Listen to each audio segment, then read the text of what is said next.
नमस्कार मित्रांनो, स्वागत आहे तुमचं जॉब गुरु या आपल्या यूट्यूब चॅनलवर. मित्रांनो, झेडपीची पदभरतीसाठी माहिती पुस्तिका प्रसिद्ध केलेली आहे, ज्यामध्ये अतिशय महत्त्वाची माहिती आहे. शेवटपर्यंत हा व्हिडिओ पाहत राहा. तुम्ही फॉर्म भरलेला असाल, परीक्षा देणार असाल तर, कारण की याच्यामध्ये तुमचे प्रश्न कसे असणार आहेत, त्या प्रश्नाला ऑप्शन्स किती असणार आहेत, परीक्षाबद्दल ऑनलाईन पेपर सोडवताना तुम्हाला काय काय काळजी घ्यायची आहे, त्याचं नीट अध्ययन करण्यासाठी तुम्हाला या PDF फाईलमध्ये त्यांनी सर्व माहिती दिलेली आहे. तर मी याची लिंक तुम्हाला आपल्या टेलिग्राम चॅनलवरती शेअर करतो आहे, तिथून देखील तुम्ही पाहू शकता. तर ह्याची मित्रांनो मराठी आणि इंग्लिशमध्ये दोन्हीही PDF फाईल अवेलेबल झालेली आहेत. टेलिग्राम चॅनलवरती तुम्हाला पाहायला भेटणार आहे. टेलिग्राम चॅनलची लिंक डिस्क्रिप्शन बॉक्समध्ये आहे. तर पहा मित्रांनो, सर्वात अगोदर ऑनलाईन परीक्षा तुमची होईल. मल्टिपल चॉईस क्वेश्चन्स तुम्हाला असतील. त्यांनी सुरुवातीला या ठिकाणी अभ्यासक्रमाबद्दल माहिती दिलेली आहे, ज्यामध्ये आरोग्यसेवक वगैरे ही सर्व पदांची माहिती दिली आहे. पहा, आता अभ्यासक्रमाबद्दल मित्रांनो ऑलरेडी आपण व्हिडिओ बनवलेली आहेत, त्याची तुम्ही लिंक डिस्क्रिप्शन बॉक्समध्ये आहे, तिथून तुम्ही सर्व अभ्यासक्रम पाहू शकता. फक्त महत्त्वाची माहिती मी तुम्हाला या व्हिडिओमध्ये देणार आहे. आता मित्रांनो, याच्यामध्ये जी काही पदं आहेत, जसं की जोडारी, कनिष्ठ यांत्रिकी, तारतंत्री आणि यांत्रिकी, ह्या पदांसाठी फक्त 60 मिनिटं वेळ असणार आहे. बाकी सर्व पदांसाठी तुम्हाला 120 मिनिटं वेळ असणार आहे. त्याचबरोबर तुम्हाला परीक्षामध्ये साधारणतः 180 मिनिटं किंवा 120 मिनिटं उपस्थित राहावं लागणार आहे, ज्यामध्ये काय काय होणार आहे, तुमची एक तर परीक्षा होणार आहे 120 मिनिटं, त्यानंतर तुमची नोंद होणार आहे, लॉग इन होणार आहे, प्रवेशपत्र गोळा केलं जाणार आहे तुमच्या, आणि इत्यादी सूचना, बाकीच्या सूचना देखील तुम्हाला दिल्या जाणार आहेत. त्यासाठी मित्रांनो हा व्हिडिओ शेवटपर्यंत पहा. अजूनही महत्त्वाच्या सूचना आहेत, तर तुम्हाला मी सांगणार आहे. त्यानंतर पहा, हा कालावधी आहे लागणारा. आता प्रश्नपत्रिका तुमची कशी असेल, प्रश्नपत्रिका दोन्ही भाषामध्ये असणार आहे, इंग्रजी आणि मराठी भाषामध्येही असणार आहे, लक्षात ठेवा. याच्यासाठी मित्रांनो तुम्हाला यावेळेस 5 ऑप्शन्स असणार आहेत. इथे लिहिले त्यांनी, प्रश्नांसाठीच्या 5 उत्तरांपैकी फक्त एकच अचूक उत्तर तुम्हाला द्यायचं आहे. म्हणजेच मित्रांनो 5 ऑप्शन्स असतील. तर त्यांनी नमुना प्रश्न देखील, प्रश्नपत्रिका देखील याच्यामध्ये दिलेली आहे, नमुना प्रश्नपत्रिका. तेही तुम्हाला मी सांगितो कशा पद्धतीने आहे ते. आता याच्यामध्ये तुम्ही जर चुकीचं उत्तर दिलं तर तुम्हाला याच्यासाठी कुठलीही निगेटिव्ह तुमचं मार्क्स कट होणार नाहीत, परंतु उमेदवारांनी कोणत्याही प्रश्नाचे उत्तर अंदाजे देऊ नये असा सल्ला दिला जातोय, सल्ला दिलेला आहे. म्हणजे तुम्ही देऊ शकता, तुम्हाला अंदाजे द्यायचं आहे तर, परंतु सल्ला दिलेला आहे की त्यांनी करेक्ट उत्तरच द्या म्हणून, निगेटिव्ह मार्किंग नाही आहे त्याला, असं त्यांनी सांगितलेलं आहे. आता मित्रांनो, प्रत्यक्ष परीक्षेत तुम्हाला यापैकी काही किंवा सर्व प्रकारचे अधिक काठिण्य पातळीचे प्रश्न आढळणार आहेत. शिवाय या ठिकाणी नमूद न केलेल्या इतर प्रश्नांचाही समावेश असेल असं त्यांनी म्हटलेलं आहे. इथं खाली त्यांनी काही नमुना प्रश्न तुम्हाला दिलेले आहेत, जसं की पहा मराठी भाषा, त्याच्यावरती त्यांनी या ठिकाणी 4 प्रश्न दिलेले आहेत, इंग्लिशमध्ये 6 प्रश्न दिलेले आहेत. आता या ठिकाणी जर आपण पाहिलं तर ऑप्शन्स किती आहेत पहा, 5 ऑप्शन्स तुम्हाला असणार आहेत यावेळेसच्या परीक्षेमध्ये. तर तुमची परीक्षा मित्रांनो या ठिकाणी जी IBPS मार्फत घेतली जाते ऑनलाईन, तर 5 ऑप्शन्स तुम्हाला असणार आहेत, लक्षात राहू द्या. 5 पैकी तुम्हाला एक करेक्ट आन्सर द्यायचं आहे, निगेटिव्ह मार्किंग असणार नाही. प्रत्येक ठिकाणी या ठिकाणी 5 प्रश्न आहेत पहा. मराठी असू द्या, सामान्य ज्ञानाचं सेक्शन असू द्या, कुठलंही सेक्शन असू द्या, हे त्यांनी काही एक्झाम्पल म्हणून प्रश्न दिलेले आहेत. तर तुम्ही हे PDF फाईलमध्ये सविस्तरपणे वाचू शकता, ठीक आहे. त्यानंतर तांत्रिक भाग जो आहे 5 नंबरचा तुमचा, काही जी पद आहेत त्यांच्यासाठी तांत्रिक प्रश्न देखील असतील. तर त्या विशिष्ट क्षेत्राच्या ज्ञानासंबंधी, म्हणजे त्या पदासंबंधी किंवा त्याच्या अभ्यासासंबंधी पदाच्या तांत्रिक प्रश्न तुम्हाला असतील. त्याचे उदाहरण त्यांनी या ठिकाणी दिलेलं नाही आहे, प्रश्न दिलेले नाही त्याचे, फक्त त्या ठिकाणी म्हटले की त्या विशिष्ट क्षेत्राच्या ज्ञानासंबंधी प्रश्न असतील. त्यानंतर पुढं पहा, ऑनलाईन परीक्षेच्या स्वरूपाबद्दल त्यांनी महत्त्वाची माहिती दिलेली आहे. संगणकावर परीक्षा घेतली जाईल, मराठी इंग्रजी दोन्ही भाषामध्ये प्रश्नपत्रिका असेल, सर्व प्रश्नांना बहुपर्यायी मल्टिपल चॉईस क्वेश्चन्स असतील, त्यामध्ये 5 उत्तरांपैकी एकच अचूक उत्तर लिहायचं आहे, लक्षात राहू द्या. 5 पर्याय आहेत, पुन्हा एकदा त्यांनी या ठिकाणी सांगितलेलं आहे. माऊसनी तुम्हाला राईट क्लिक करायचं आहे ऑप्शनवरती, आणि नेक्स्ट, सेव्ह आणि नेक्स्टवरती क्लिक करायचं आहे. आता मित्रांनो तुम्हाला ऑलरेडी डेमो मी दिलेला आहे, डेमोचा व्हिडिओ बनवलेला आहे, तो डेमो देखील प्रत्येक जिल्हा परिषदच्या वेबसाईटवरती अवेलेबल आहे. त्याची लिंक टेलिग्राम चॅनलला तुम्हाला मी शेअर करतो आहे.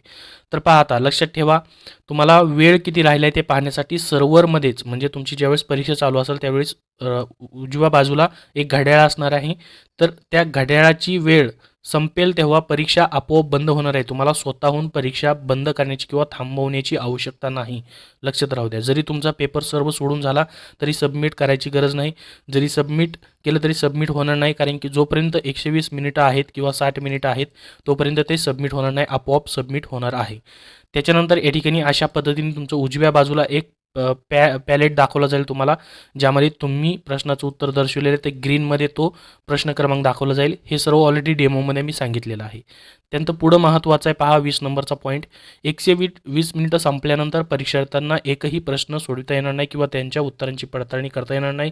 जरी परीक्षार्थींनी सबमिट बटन क्लिक केले नसले तरीही तिच्या उत्तरांना संगणक प्रणाली आपोआप सुरक्षित करेल, म्हणजे सेव्ह करेल. म्हणजे तुमची परीक्षा तुम्ही सबमिट नाही केली, वेळ संपला तरी घाबरायचं कारण नाही, आपोआप सेव्ह होणार आहे. त्यानंतर एक महत्त्वाचा अजून सूचना या ठिकाणी त्यांनी दिलेली आहे. प्रत्यक्ष परीक्षेचा वेळ संपल्याशिवाय परीक्षार्थींना पेपर अंतिमतः फायनली सबमिट करू दिला जाणार नाही. ठीक आहे. एकदा परीक्षा प्रारंभ झाली की कोणत्याही परिस्थितीत परीक्षार्थींनी जो कीबोर्ड आहे तुमच्या कॉम्प्युटरचा त्याच्यावरती कुठल्याही बटनाला क्लिक करायचं नाही. माऊस शिवाय कुठलंही कॉम्प्युटरचे कीबोर्डचं बटन दाबायचं नाही, कारण त्यामुळे परीक्षा बंद होईल. त्यामुळे तुमचं नुकसान होऊ शकतं. ही गोष्ट लक्षात राहून द्या. कीबोर्डला कुठेही हात लावायचा नाही. त्यानंतर सर्वसामान्य सूचनामध्ये काय दिलं आहे पहा. तुम्ही ऑनलाईन परीक्षेच्या स्थानी निश्चित करण्यासाठी 1 दिवस अगोदर परीक्षास्थानी तुम्हाला जायचं आहे. यावेळेस तुमचं हॉल तिकीट येईल मित्रांनो. आता सर्वांनी चेक करायचं तुमचं प्रोफाईल लॉग इन करून 7 तारखेला ज्यांच्या परीक्षा आहेत त्यांनी, जेणेकरून परीक्षेच्या दिवशी तुम्ही तिथं वेळेवर पोहोचाल. प्रवेशपत्रावर छापलेल्या जे ठिकाण आहे त्यानुसार उशिरा येणाऱ्यांना प्रवेश दिला जाणार नाही. ही गोष्ट लक्षात राहू द्या, इथे त्यांनी नमूद केलेली आहे. त्यानंतर प्रवेशपत्र परीक्षास्थानी तुम्हाला आणवायचा आहे आणि शक्यतो तोच फोटो जो तुम्ही अपलोड केलेला आहे. ज्यावेळेस तुम्ही फॉर्म भरताना फोटो स्कॅन केलेला अपलोड केलेला, लाईव्ह फोटो नाही, स्कॅन केलेला फोटो अपलोड केलेला, तो एक फोटो तुम्ही 1-2 फोटो काय असतील ते घेऊन जायचे परीक्षेच्या वेळेस, तुम्हाला त्यांनी म्हटलं या ठिकाणी. त्यानंतर पुढचा एक महत्त्वाचा पॉईंट आहे. कृपया आपल्यासोबत नवीनतम फोटो, चिटकवलेला फोटो हा प्रवेशपत्र आणि सध्या वैध मूळ स्वरूपातील फोटो ओळखपत्र, तुमचं एखादं गव्हर्नमेंटचं कुठलंही ID घेऊन जावा तुम्ही. ड्रायव्हिंग लायसन असेल, पॅन कार्ड असेल, आधार कार्ड असेल, त्याचबरोबर आधार कार्ड देखील या ठिकाणी चालेल असंही ते म्हटलेले आहे. म्हणजे ओळखपत्र, मतदान कार्ड असेल, कुठलंही एखादं तुम्हाला प्रूफ घेऊन जायचं आहे मित्रांनो. तर त्याचबरोबर रेशन कार्ड आणि वाहन चालक शिकाऊ परवाना परीक्षेसाठी वैध ओळखीचा पुरावा म्हणून स्वीकारले जाणार नाही, हेही लक्षात राहू द्या. त्यानंतर आता जर समजा या ठिकाणी परीक्षेला तुम्ही जाताय तर तुमचं बायोमेट्रिक घेतलं जातं मित्रांनो, अंगठ्याचा ठसा घेतला जातो. आता परीक्षेच्या ठिकाणी परीक्षा सुरू होण्याच्या अगोदर बायोमेट्रिक डेटाचे सत्यता पडताळणीचा अंतिम निर्णय तुमचा ठसा जो आहे जुळतो अथवा जुळत नाही, विभागाच्या असेल त्या उमेदवारांना बंधनकारक असेल. बायोमेट्रिक डेटा परीक्षा दरम्यान कधीही सत्यता पडताळणीसाठी तुमचा घेतला जाऊ शकतो, त्याला तुम्ही विरोध करू शकत नाहीत. तर एक गोष्ट लक्षात घ्या, तुमचा बायोमेट्रिक प्रत्येकाचं होणार आहे. तिथं तुमच्या बोटावर कसलाही थर असेल, शाईचा, मेहंदीचा रंग असेल, तर तो धुवून टाका आणि परीक्षेच्या दिवशी आधी तो थर संपूर्णपणे गेला पाहिजे याची खात्री करून घ्या. लक्षात राहू द्या हे पण. ज्या बोटांना मळ आहे किंवा धूळ लागली आहे तर बोटांची ठसे फिंगरप्रिंट्स घेण्याआधी धुवून घ्या आणि हातांची बोटं सुकली आहेत याची खात्री करून घ्यायची, हेही लक्षात राहू द्या. परीक्षेचा तुमचा हा काळ आहे, त्याच्यामुळं कुणीही या ठिकाणी बोटावरती शाई, मेहंदी, रंग वगैरे लावू नका. जखम झालेली असेल, तुमच्या बोटाला मार लागलेला असेल तर जो ठसा घ्यायचा ज्या अंगठ्याचा, तर त्यासंबंधी मित्रांनो परीक्षा केंद्रावर तुम्ही ज्यावेळेस जाल त्याच्या अगोदर लवकर जावा आणि परीक्षा केंद्रावर जे अधिकारी आहेत त्यांना कळवून द्यायचं आहे. तर या मुद्द्यांचं पालन करण्यास असमर्थ झाल्यास परीक्षेत बसू दिलं जाणार नाही. तुमचं या ठिकाणी बायोमेट्रिक घेतलं जातं ते कॅप्चर झालं पाहिजे आणि तुमचं आयरिस कॅप्चर म्हणजे या ठिकाणी डोळे देखील तुमचे स्कॅन केले जातात, तिथं देखील कॅप्चर केले जातात, त्याचीही सत्यता पडताळणी केली जाते. ज्यावेळेस तुम्ही लाईव्ह फोटो अपलोड करतात, कॅप्चर केलेला जो लाईव्ह फोटो असतो तो त्या ठिकाणी मॅच झाला पाहिजे, तेही त्यांनी या ठिकाणी माहिती दिलेली आहे. त्यानंतर मेटल डिटेक्टरचा वापर करून तुमचं या ठिकाणी स्कॅनिंग देखील केलं जाणार आहे. त्याच्यामुळे तुम्हाला कपडे कसे घालायचे त्याचाही ड्रेस कोडचं पालन केल्यासंदर्भात माहिती दिली. पहा, हलके कपडे जे कोणतीही साधने किंवा संपर्काची उपकरणे लपवण्यासाठी वापरली जाऊ शकत नाही ते घालून जायचं आहे. अर्धी बाह्य असलेले कपडे, पण त्यावर कोणतीही मोठी बटणे, बॅजेस, ब्रुचेस इत्यादी नसावीत, जसं की संपर्क साधन, ब्लूटूथ, कॅमेरा इत्यादी लपवण्यासाठी जागा त्यावरती असू नये. त्यानंतर स्लीपर, सँडल वापरावे आणि बूट, मोजे टाळावेत. धातूचे बटन, चेन इत्यादी नसलेले हलके कपडे वापरावेत. पारंपरिक धार्मिक पोशाख घालून येणाऱ्या उमेदवारांनी आणि दिव्यांग उमेदवारांनी फ्रीस्किंगसाठी रिपोर्टिंगच्या वेळेपूर्वीच अगोदर केंद्रावरती उपस्थित राहायचे. लक्षात राहू द्या. अजून भरपूर साऱ्या सूचना आहेत, तुम्ही सविस्तरपणे वाचू शकता. टेलिग्रामला लिंक दिलेली आहे. डेमो लिंक देखील तुम्हाला टेलिग्रामला देतो मी आणि जिल्हा परिषदच्या वेबसाईटवरतीही आलेले आहेत. त्यानंतर मित्रांनो तुम्हाला परीक्षेला जाताना काय सामान घेऊन जायचं आहे त्याबद्दल माहिती दिलेली आहे. मास्क असेल, सॅनिटायझर असेल, एक सामान्य पेन पाहिजे ज्यामध्ये आणि स्टॅम्प इंक पॅड निळे अथवा काळे, त्यानंतर परीक्षेसंबंधी कागदपत्रे, प्रवेशपत्र, आय डीची प्रवेशपत्र सत्यापित करण्यासाठी तुमचं मूळ I D card, original I D card घेऊन जायचं आहे. त्यानंतर ज्यांना लेखनिक घेऊन जायचं आहे तर त्यांच्यासाठी हस्ताक्षर केलेलं स्क्राईबचा जो फॉर्म असतो तो फॉर्म देखील घेऊन जायचा आहे. तर परीक्षा केंद्राच्या आत अन्य कोणतेही सामान नेण्याची परवानगी नसेल. ज्यामध्ये मित्रांनो या ठिकाणी भरपूर सारे ऑप्शन्स त्यांनी दिलेले आहेत, ते सर्व तुम्हाला पाळायचे आहेत.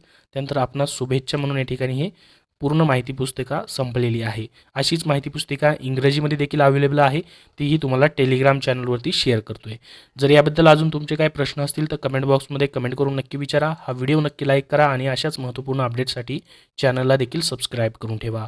मित्रांनो, तुम्हाला सध्याच्या जिल्हा परिषद पदभरतीसाठी पुस्तक हवं असेल तर स्मार्ट स्टडी पब्लिकेशन नांदेड यांनी आरोग्यसेवक पुरुष तांत्रिक नोट्स नवीन IBPS पॅटर्ननुसार तांत्रिक नवीन सिलेबसनुसार पुस्तक बनवलेलं आहे. ज्यामध्ये 1975 प्लस प्रश्नांचा त्यांनी समावेश केलेला आहे. संपूर्णतः नवीन तांत्रिक प्रश्नांचा अभ्यास आहे याच्यामध्ये फास्ट रिव्हिजनसाठी. आणि आरोग्य सेविका महिला या पदासाठी देखील मित्रांनो 1200 प्लस प्रश्नांचा समावेश असलेलं पुस्तक त्यांनी बनवलेलं आहे IBPS पॅटर्ननुसार. आणि सध्याची तुमची गटक आणि डची जी पदभरती होती आरोग्य विभागाची, त्यासाठी तुम्हाला तांत्रिक प्रश्नांसाठी पुस्तक हवं असेल, ज्यामध्ये दूरध्वनी चालक असेल, ड्रायव्हर असेल, आरोग्य सेविका किंवा परिचारिका असेल, औषध निर्माण अधिकारी असेल, त्यांसाठी मित्रांनो आरोग्य विभाग 157 प्रश्नपत्रिका संच हे पुस्तक त्यांचं प्रसिद्ध झालेलं आहे, ज्यामध्ये 13,200 प्लस प्रश्नांचा समावेश आहे. तर ही सर्व पुस्तकं स्मार्ट स्टडी पब्लिकेशन नांदेड यांची कुठल्याही बुक स्टोअरमध्ये तुम्हाला पाहायला भेटतील, तिथून तुम्ही खरेदी करू शकता. धन्यवाद.